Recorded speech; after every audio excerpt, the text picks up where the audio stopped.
Hi, everyone. We're going to wait a few seconds for the folks to finish coming into the room, and then we'll go ahead and get started.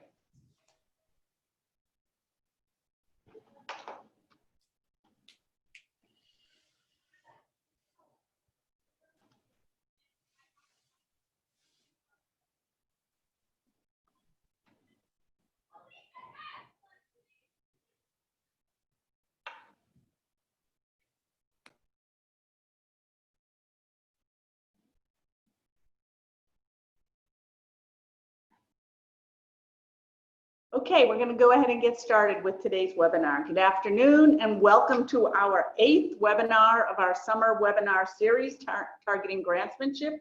We're happy to see all of you here again today, and we're really thrilled that so many of you have chosen to participate with us week after week, join us week after week. I'm Martha Desmond. I'm with New Mexico State University and the NSF HSI STEM Hub. Today's topic is insights from recent awardees.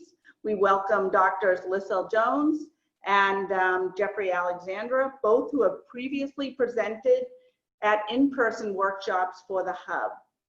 We have almost 300 participants registered across the country today, and if you want to just encourage those of you who have not yet joined our portal to please do so. A little bit of housekeeping before we get started. Each webinar, as many of you know, is 1 hour. Each speaker will speak for 15 to 20 minutes, and then we anticipate 20 minutes or so for questions at the end of the presentation. All questions for the speakers must be put into the Q&A box, and the chat box is reserved for greetings and troubleshooting, that type of thing. Recordings of webinars are posted on our portal. Each webinar is available approximately 3 weeks after following the live broadcast.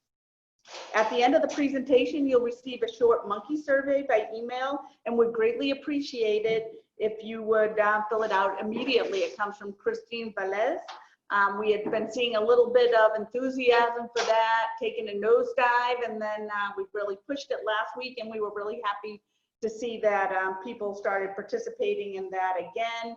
And that's really helpful for us in terms of evaluating if we're meeting the needs of our audience. We also started as an incentive last week an Amazon gift card for $15, and I'm happy to announce our first winner is Sherry Kalish.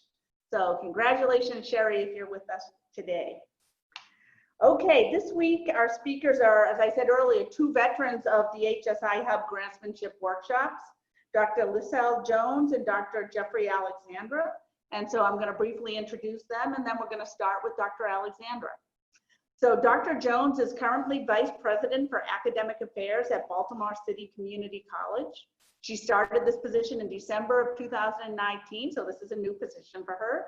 And since arriving, she and her team have submitted a number of grants that do similar work to what she's going to be talking about today and what she did previously. Previously, she was Dean of STEM at Union County College, and as Dean of STEM, she was one of the PIs on an NSF-funded IRAP grant. The grant allowed them to provide students with undergraduate research experiences at the college, as opposed to going off-site to other institutions. They also developed and published an undergraduate research journal for community college students. How cool is that? And it is currently going into its 3rd year of publication. She worked closely with the math faculty to develop a program to eliminate developmental math, and in the fall of 2019, the college went fully developmental optional. This endeavor was funded from the Department of Education First in the World grant. Prior to coming to Union County College, she was chair and professor of biological sciences. She ran a research lab that examined schizophrenia, and also ran an NIH-sponsored undergraduate research program, as well as developed a high school STEM initiatives. Dr. Jones received her PhD in the field of developmental neuroscience from the Medical College of Pennsylvania and Hahnemann University. Dr. Jeffrey Alexandra, our first speaker today, is Dean of Arts and Sciences at Pueblo Community College in Pueblo, Colorado. He received his PhD in history from the University of British Columbia in Vancouver. Prior to coming to Pueblo Community College in 2015, he was Associate Professor of History at the University of Wisconsin-Parkside, where he served as Chair and also Associate Dean. Jeff is a Japan scholar by training, and he has published 3 books on Japanese industry, including its motor vehicle, brewing, and pharmaceutical trades. At PCC, he supervises 5 academic departments across 4 campuses, spanning the southern tier of Colorado. Programs in his division include biological and natural sciences, mathematics, social sciences, education, English and communication, fine arts and humanities, and criminal justice. He also oversees Pueblo Community College's STEM Center, where students participate in NASA space grant projects and meet visiting industry experts. Jeff lives in Colorado Springs with his wife and their 2 unemployed golden retrievers. Welcome both. So now we're going to turn off our videos, and Jeff will be on, and he will share his slides and start the presentation. Good morning. Thank you so much, Martha. I appreciate the introduction, and I hope everybody can hear me. I'm going to just share these slides, and we'll get started.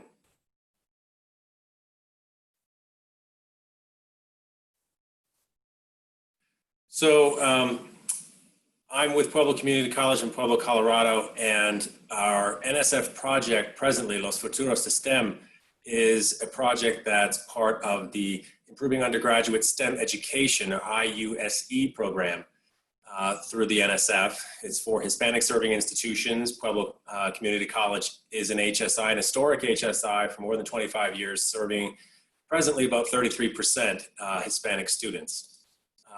Here's a preview of a poster that we will share and make available through the website, through the STEM Hub. I just wanted to give you a bit of an outline. This is a poster that we presented at the required NSF Principal Investigators meeting in November in Washington, D.C. And it just gives you a bit of an idea about the project that we were working on and are working on still. This is a Track 2 grant, and the project is designed to increase Hispanic students' understanding and awareness of STEM careers in an effort to interest them enough to declare a program, obviously be retained and complete a program, graduate, and either transfer to the nearby CSU Pueblo, Colorado State University Pueblo, or perhaps on from there and ultimately to a STEM career is the goal. So this poster will be shared with you later on once the recording is made available. But the long and the short of it is that in the last year and a half, we've managed to double the number of majors in our program who are Hispanic students, as declared through their applications. And that's a reason for us to celebrate. We had approximately 35 to 40 STEM students in declared STEM majors who were Hispanic, and now we have approximately 70 to 75. Being summer, of course, none of them are registered, or very few are for courses, but that's the enrollment data we had at the close of spring 2020. We did this through 3 chief means. The first was creating a network for STEM peer mentorship. Students would, who had completed Bio 111, our general college biology, successfully would mentor and now mentor students in groups of 10 to 15. Of course, that will be done virtually in the coming year in an effort to help them succeed in STEM, and that's open to all students. In addition, we created what we believe is one of the very first developmental education courses. It is a credit-bearing course that is designed to support students taking general college biology. For a long time, DevEd has been the purview of math and English, but now we're hopeful that it's going to support students in the sciences as well, and the goal is to expand from there. So when drafting the proposal, and that was the target that we had, was to identify what these project goals would be. The first word of advice we would have would be to collaborate. It seems very straightforward, but there are a great many folks around the campus, surely in your neck of the woods as well, who can help with that project. Collaboration for us meant working together with faculty members across the STEM arena, our STEM director, our Office of Institutional Research, or IR, our grants officer, who has been just invaluable for us, to be persistent. This was definitely one of the lessons we were told about when we went to the Borough of Manhattan Community College last summer in July as part of the NSF STEM Hub project at the time for the Northeast. The grants director there at the time told us that they really play the grants game like Moneyball. They are an absolute machine. They'll put grants in and they'll expect a certain percentage of them to be rejected, and they'll work on them and improve them. And that persistence has paid off dramatically for them. And so that was really encouraging. As a dean arriving at Pueblo Community College from UW Wisconsin 5 years ago, I started writing grants for the division rather than for my own personal research. And that was a bit of a break point for me because it was a new arena and I had to collaborate with more partners and work within a broader framework for the project goals. But persistence definitely paid off. The first couple of rejections are tough to take, but by being persistent and redrafting and improving those project proposals, things have worked out. So I would suggest to speak to the grant writer on your campus or grant writers whom you might know. The principal investigators from current projects, past projects, they're always very happy to help share their wisdom. To find and emulate successful proposals. This is something that I'm sure many of you are doing already, but if you have colleagues and peers in departments on your campus or colleagues who work at other institutions who are willing to share the proposals that they have written, just so you can see the structure, the style, the kind of things that they emphasize. And it's important to know also that the readers of these proposals don't always read them in order. In fact, they seldom do. They may start with the budget, they may start with the goals, they might start with some of the supporting research. So although it may tell a coherent story from start to finish, it's important that many of these pieces be able to stand on their own as well. It's important to obtain solid institutional and workforce data. If you're, in this case, a grant like ours, trying to demonstrate that Hispanic students are underrepresented in STEM careers, that's something that's going to require very fresh, both national and local STEM workforce data. Institutional data on student performance and enrollment, of course, is going to be essential. And I would recommend enlisting an experienced external reviewer for the grant project ahead of time. Trying to find somebody who can lend their experience to serving as that external reviewer for year 1 and 2 and 3 as you go down the road and report on the outcomes of your project means finding somebody up front who would agree to do that work, and that will be necessary to hire them as an external vendor. That may require extra steps and so on, I'll get to in a moment. And of course, to enlist writing and editing support. And this can go both directions. The process of writing a convincing proposal can be daunting for some, it can be enjoyable for others, but I think by enlisting the editors and sometimes the PIs of current projects to read and to proof and to provide honest criticism about existing drafts is essential. And so for me, the writing is very enjoyable, but the arena in which we're working now is new. But I think that also speaks to the flexibility of the NSF. I'm an historian by training. I've worked with research projects involving science and technology vis-a-vis Japan's history, but I'm not a scientist myself. So relying upon colleagues and so forth is essential, and collaborating with them means a great deal. As for the proposal itself, I recommend providing a very clear context and rationale. Our project begins by stating rather firmly that a really important measure of any developed society is its capacity to mobilize intellectual capital. And so that's the hook. And that's the opening gambit that we had hoped would capture some attention and some imagination and lead readers to discover why we hope that exposing Hispanic students to more STEM careers and STEM programs would be successful in reaching our goals.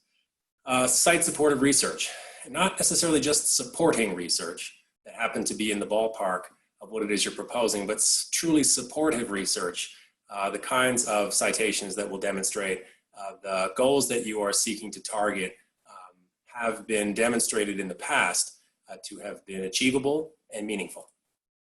To tie the budget to clear projects, goals, and outcomes. This is really key for the readers of the grant, as many of the grant readers from the NSF told us when we visited BMCC last summer. They do not read the project in order, and very often they read the budget first. And they want to see that the grant priorities and the budget priorities line up with the goals and the outcomes. So it's essential that the budget be able to tell that story as well, and that the rationale be clear. Mobilize existing personnel, particularly for a Track 2 grant. That's the smaller of the two grants. We seek to submit a proposal for a Track 1 grant in the coming year, and that would be the larger grant to build capacity and to build upon the successes we've been fortunate to realize thus far. But existing personnel in this case would mean the faculty members in the science department on my campus, as opposed to hiring an outside coordinator and proposing to add a salary line and so forth. The project director in Washington suggested that we rely instead upon the expertise we have in-house. And so we leveraged the support of 5 faculty members in science, and they've been a great team. We call it the STEM team. And together, we've managed to advance many of the project goals very successfully. Cite best practices. And this goes along with citing the supportive research, but the best practices that you may encounter in the literature, for example, STEM peer mentoring or supplemental academic instruction or whatever it might be, the best practices are really important. And to avoid overreaching. In our case, our project director asked us not to extend the effort to high schools and to use it as any kind of a recruiting tool or to try to leverage the support of incoming freshmen in that way. The effort was instead to focus very closely on the existing students, the current students we have in-house and enrolled presently. And that I think was good advice, and it helped us to narrow down the target. Obstacles to manage, time and colleagues. I'd say, of course, start early as you can. Colleagues also come and go. Colleagues will leave the institution from time to time. We are on our 3rd institutional research director at this point, our 3rd grant writer. And so that is challenging, especially if they are members of the STEM team or your project team. And of course, time is of the essence when you're trying to recapture some of that momentum. Grants lingo. There is a lot of knowledge bias. In the grant writing world. I would suggest sitting down with your grant writer or your grants director on the campus or both. Taking them to lunch is difficult in these times, but perhaps a Zoom call, a WebEx call, and get an opportunity to learn some of the terminology, what it means, what it is you'll be writing toward. There is a lot of bureaucracy to manage in some cases, depending upon the size of the institution. Ours is reasonably nimble in some ways, but every college deals with a certain amount of bureaucracy and regulation. So human resources is going to require special steps. You might require the special PDF that no one told you about that had to be filled out ahead of hiring your external evaluator for the project. Vetting people to be approved vendors on your campus is important. That's important for purchasing. They won't write a PO. They won't add anybody to any kind of a stipend in that case, and they definitely do not care for the term stipend or honoraria or anything like that. They like to see approved vendors who are paid.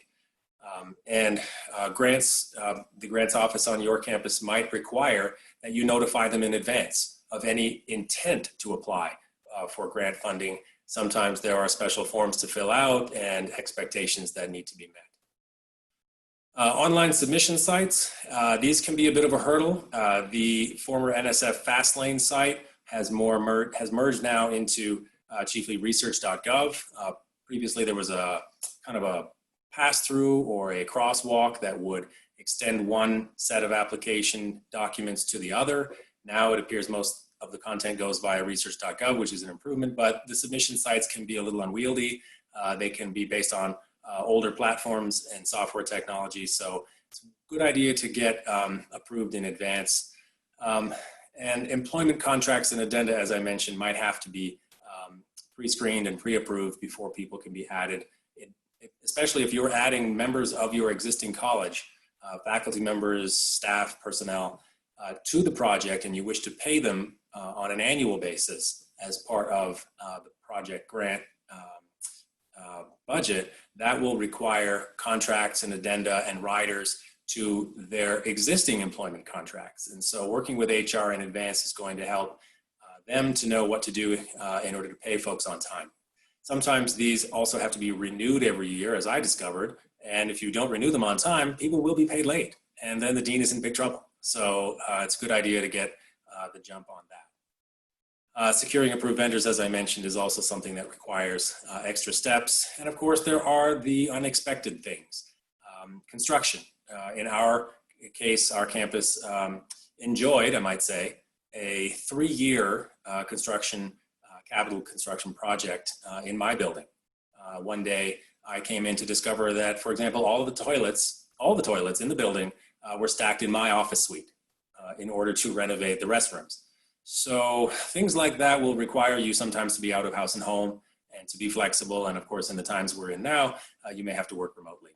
So again, time is of the essence. Planning it is very important, especially when trying to navigate these shoals. So that is the long and the short of what I have to share today. I hope any of it has been constructive. And I'm happy to take your questions going forward.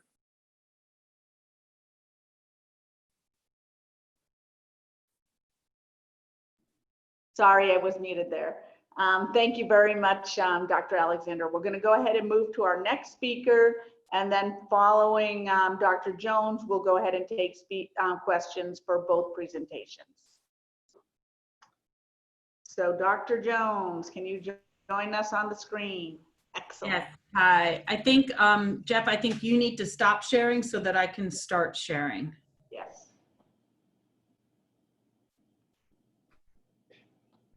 Thank you.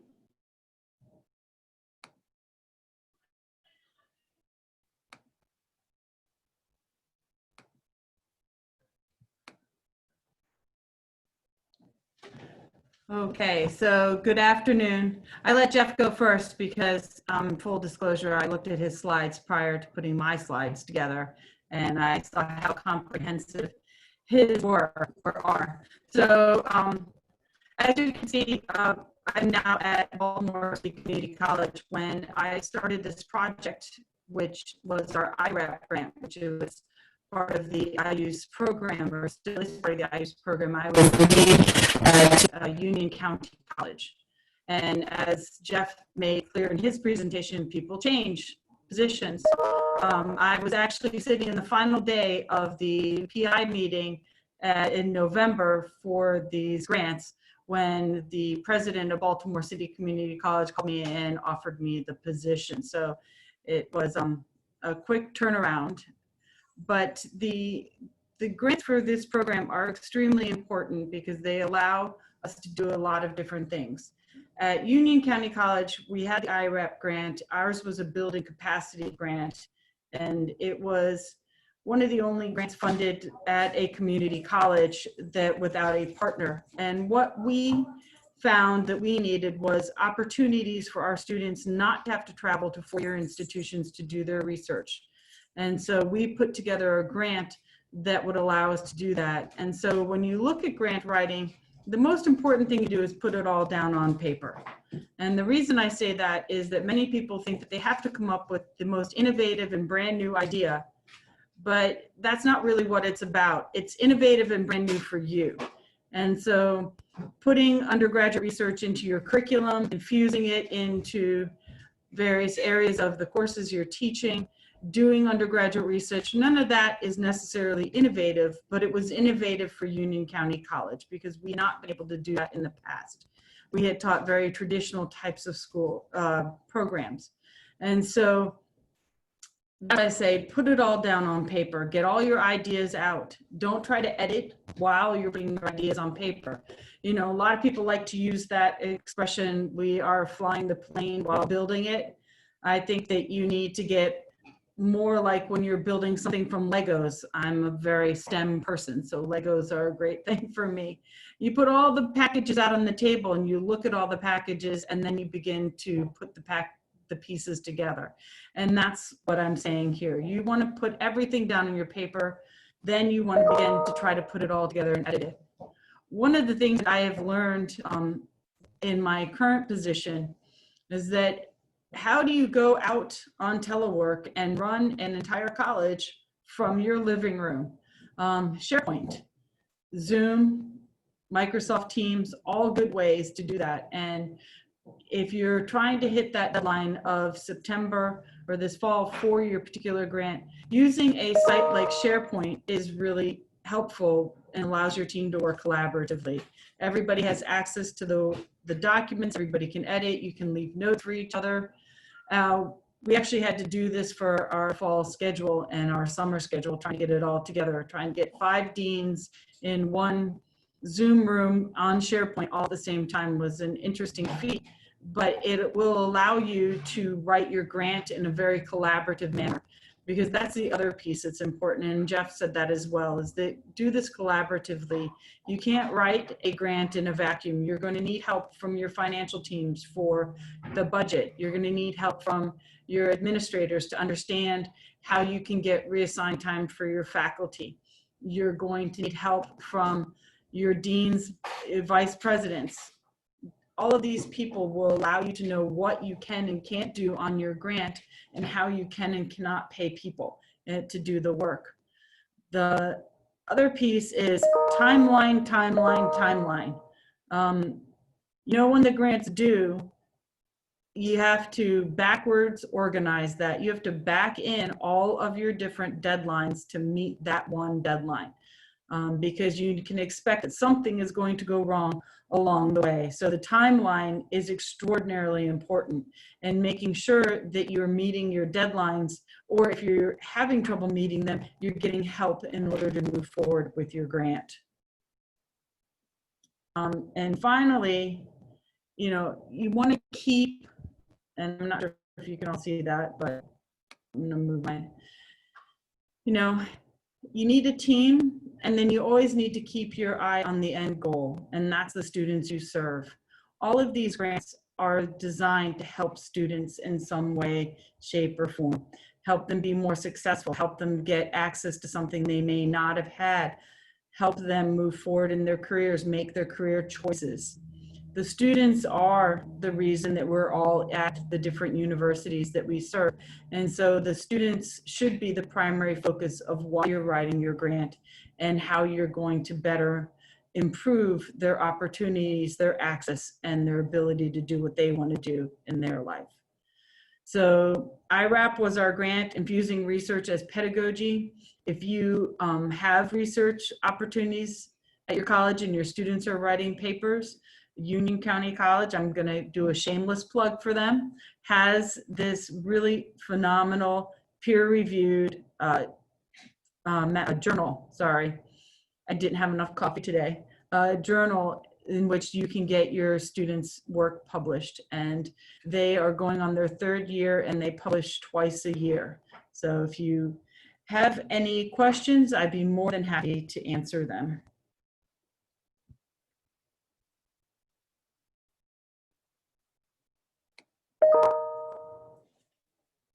Short but sweet. I did it again. I didn't unmute myself. What we're going to do is I'm going to ask all of us to turn our videos off, because there's been a little static in the audio, and I think if we turn our videos off, it might help. And then we're going to go through the questions. And I'm going to start with this is actually a question from me, and it's for Jeff, and it's about the idea of going from starting with a track 2 proposal and then progressing to a track 1. Could you talk a little bit about what might be the value of doing that? I sure can, thank you. So my video is off, but the audio is on. Can you hear me? Yes. Great. The goal for us was, of course, as an institution that had never held an NSF grant before, to be welcomed to the family of NSF recipients. And so the requirement for the NSF is that if your institution has never held a track 1 grant or has never held an NSF grant at all, you must apply for a track 2 grant to start with, because it's the smaller of the projects. It is an effort to demonstrate that your institution can manage the grant, can be successful at it, can meet some of your targeted goals. The goals don't have to be the largest ones in the world, but the idea is to get some momentum going before pursuing a Track 1 grant or any other part of your institution pursuing Track 1 grants. It needn't necessarily be your project exclusively. My institution, founded in 1933 as a junior college, back in a time when many parts of the country only had junior colleges and the larger four-year schools were in urban areas or in out-of-the-way leafy corners of the states. In our case, we had never held the grant before, so the Track 2 was the way to go. Now that we've had a couple of years to do that and been quite successful at meeting some of our targets, we've also been flexible in other arenas and added some things to the project along the way, which is fine. But now we're in a position where we feel comfortable pursuing the Track 1 grant. We could have done that this past September, but we chose to wait until year 2.5 roughly of the project, the current Track 2 project, before doing that. We thought it was best to demonstrate a little more continuity and some evidence that the project goals were not only met, but were being held. COVID-19 has been a bit of a disruption, of course, but we're happy to see that the student persistence and retention in the science arena has been pretty strong, and we're hopeful that fall will bring most of those students back to us. We've been, as I say, able to add elements to the project and to change up small parts of different goals, and so that has enabled us to align our targets for the Track 1 proposal, which we aim to put in this September.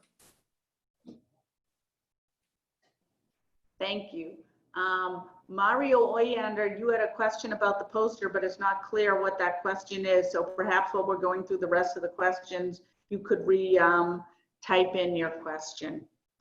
The next question is for Dr. Alexandra, and it says, you mentioned the program officer providing guidance in various areas. For example, not targeting high school students. Was this during the proposal development process? So in other words, prior to the submission? No, in fact, this was after the project was submitted and the proposal was submitted.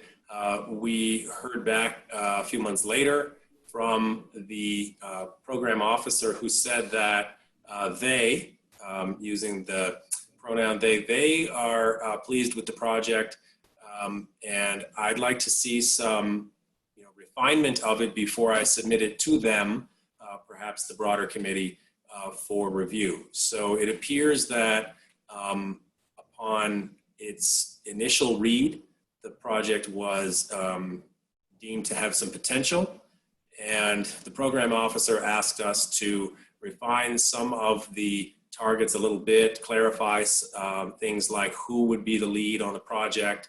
She suggested co-PIs, and so I have 2 co-PIs on the project. One is our STEM Center Director, and one is our Chair of the Science Department, Natural and Biological Sciences. And together, we are the core of the STEM team, which is augmented by several faculty members besides, and our IR team, and so on. But that process was a bit of an opportunity to refine things, to remove the suggestion that we would hire an external coordinator and instead rely upon the team internally. And so that was a good opportunity for us to update some of those things. And then the program officer decided it was ready to submit to the broader group. So what goes on behind the scenes, I can't say exactly, but that was helpful, and we were happy to make those changes. Thank you. The next question is for Dr. Jones. What is the name of the journal and how do we find the submission information? So the name of the journal is Undergraduate Research Journal, Union County College. It is on the IRAP grant at Union County College. They will post a call for papers, and then you submit through that site. I can provide people with the name of the program coordinator for the IRAP grant, and you can reach out to her and she will give you the direct access to submission of papers. Excellent, thank you. Hold on, my screen jumped up here. NSF suggested to Dr. Alexander that the external persons not be hired to do work. For us, we are focused on similar effort to make math and STEM more relevant for career and advanced learning / academic programs. But we are also a small HSI and need someone, i.e. a manager, to help support the time on task and expertise relating to articulation agreements. Do you have any advice on that point generally? It's a great question. In our case, the program officer believed that the goals that we had in mind and the population we were working with would be well suited to having existing employees at the college serve as project leadership. However, in the case of a different kind of project or an institution that was not able to leverage those existing employees and their time, then it may well indeed be suitable to hire somebody or somebody half-time or to provide some kind of support from an external person, perhaps a new hire, or perhaps somebody who could be seconded from an existing position at the institution or whose time could be divided in some fashion. Very often there are grant managers or project managers who are coming off of one project at any given time and might be able to transition. And if their expertise lent itself to working on your project, that might be an excellent idea. For us, I thought it was a bit of a surprise initially, but I think it has worked out really well in our case. And given that we are a two-year institution with close ties to four-year colleges, one of which used to be partnered with us, Colorado State University Pueblo, we were one and the same institution long ago before the four-year college split off in the 70s. So it would perhaps have been a different animal if we'd had a different type of project. So I think for a smaller college, I think it might make very good sense. It certainly wasn't forbidden, but in this case, the program officer felt it was a better fit for us. Excellent, thank you. Also for you, Dr. Alexander, how long was your track 2 project period? The initial project period was to run 2.5 years, starting in the summer of 2018 when the grant was awarded, and ending in early 2021. Then, of course, the proposal time period, the window of application was extended a little bit, I think, during the review phase. And so we actually began the project itself with the funding in the fall of 2018. So it gave us a little bit of time. And so I think the end period now will be October 2021, which is just fine with us. The good news was at the PI meeting in November this past year, the program officers there confirmed that if any project wishes, and they do strongly recommend, if necessary, to spend the remaining funds, any project can request additional time up to 12 months. It's almost a pro forma request, and it is granted. Very often there is no response even to that request, and they do recommend requesting the full 12 months rather than 3 or 6 in order to spend all remaining funds and to wrap up all remaining targets. So that is very much what we plan to do, as it is now, I guess, more or less a 3-year project. Given the adjustments, we would seek to do that if we had funds remaining, either salary funds or operational funds. All right, thank you. And just as a reminder to everyone, the track 2 projects can be for up to 3 years and track 1 projects can be up to 5 years. And then what also Dr. Alexander is referring to, you can request a no-cost extension for an additional year on top of that. So then there was a question related to that, and that is, will you have overlap between your current track 2 and your proposed track 1? They can't. Are you out there, Jeff? Yes, I am. Okay, did you? So could you repeat the question? I'm sorry. So then there was a question saying, will you have overlap overlap between your current track 2 proposal and the proposed track 1 proposal? Yes, very likely. What we aim to do is expand upon the 3 target areas, so that those again are student peer mentoring, of course, which is, we're going to have to adjust in a virtual fashion. Supplemental academic instruction by way of our support class for general college biology. We would wish to scale that up and to begin to offer supplemental academic instruction support classes to more of our STEM programs, more of our STEM classes beyond general college biology. So getting into chemistry, physics, possibly geology, classes with labs writ large. And then in addition, we, along the way, began a promotional campaign, and that was not entirely defined in the initial proposal. We proposed to showcase and promote STEM careers to our current students. And of course, as the number of Hispanic majors in our STEM areas have grown, we have begun to do that more and more. And that took the form of, well, 2 chief arenas. One was a STEM career night where we brought in STEM career professionals. That was a smash hit. We had no idea we would get 100 students to turn out. Full disclosure, there was pizza, but it was after 6:00 p.m. So it was a real surprise for a commuter campus to turn out a crowd like that after 6. And then additionally, we began a golden ticket campaign.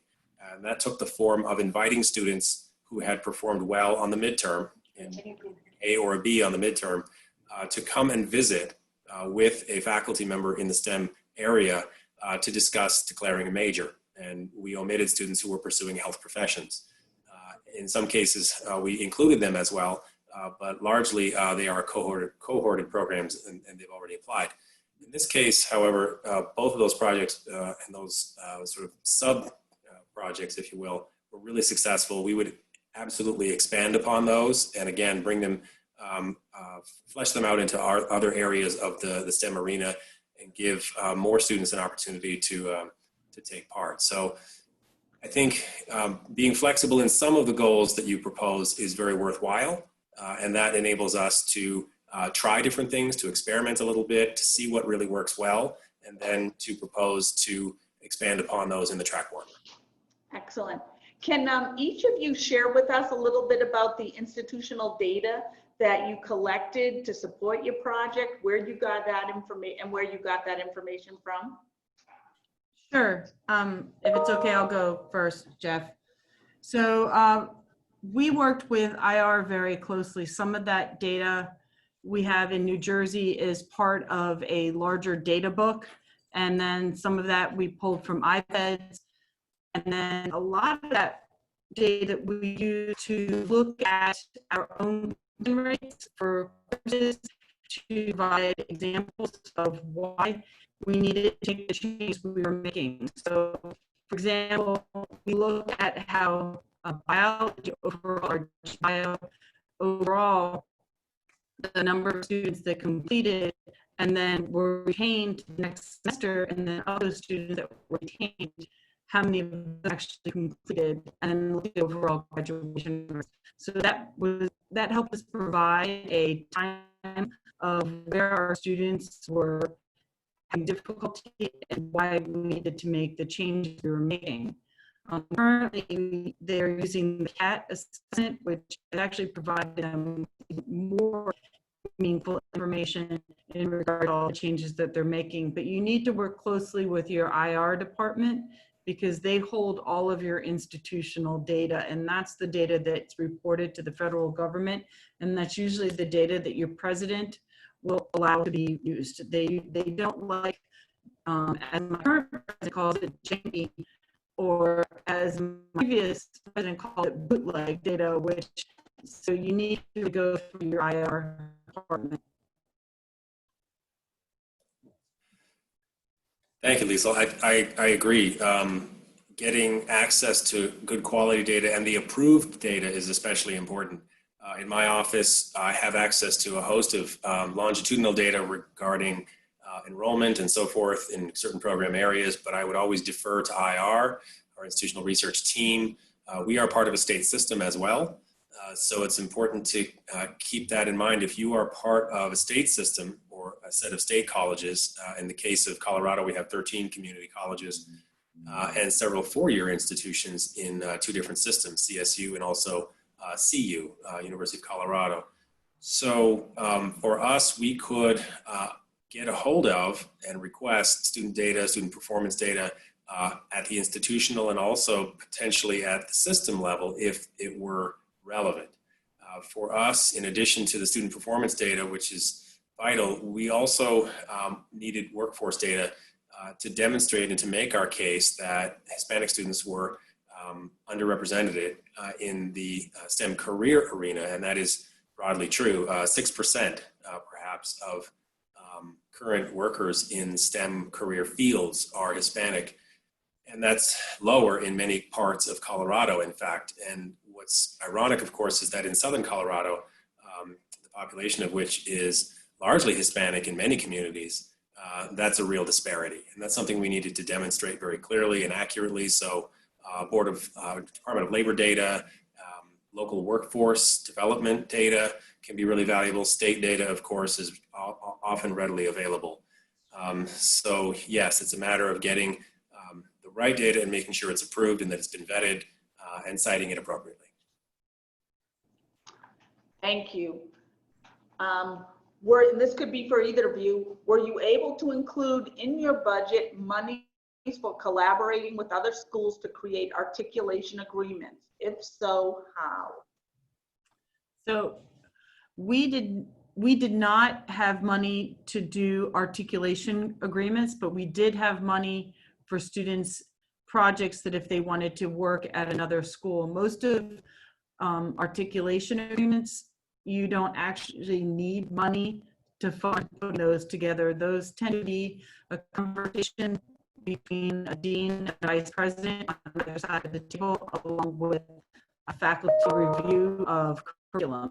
So you shouldn't have to put money into your grant for articulation agreement, but if you want to build a relationship, you should put money in to collaborate with other different ways.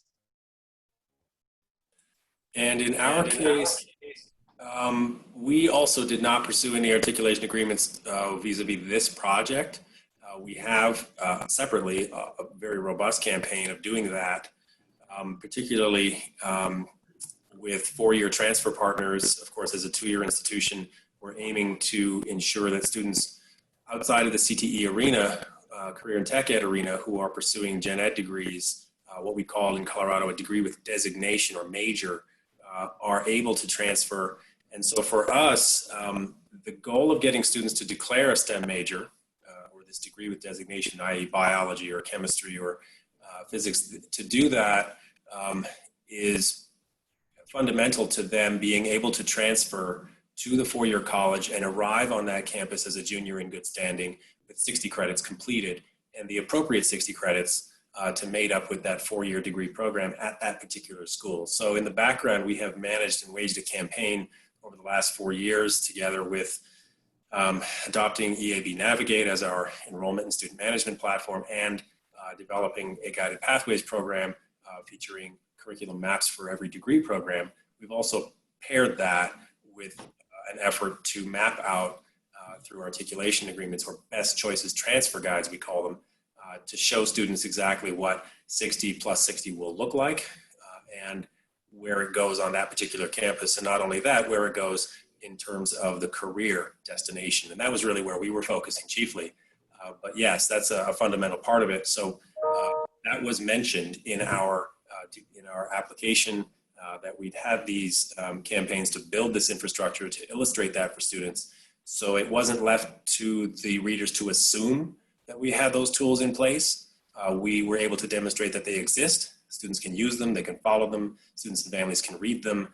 They are user-friendly, and for that reason, we could recruit students into those majors, and they would have every opportunity for success with the right guidance and the right support. Thank you. And we have one more question, and that's Jeff asking if you'd be willing to share your poster as a PDF. And I guess what I'm asking is, would we be able to put it on our portal behind that would be only open to our members, along with the recording of this webinar? Yes, absolutely. Okay, Absolutely. And I included that poster when submitting these slides, so you should have a copy of that. I do. Yes, that is, that was the plan. Please do. I'll host it on the site and folks can take a look at it if they like. Excellent. Okay, well, I think that's everything. Thank you both for joining us today, and thank you everyone for participating and being involved in the webinar. Thanks so much for having us. Really appreciate the opportunity. Please reach out with questions anytime. Okay, thank you, and we look forward to hosting you again soon. Right, thank you. Take care. Stay safe, everybody. Yes. Bye-bye now. Bye.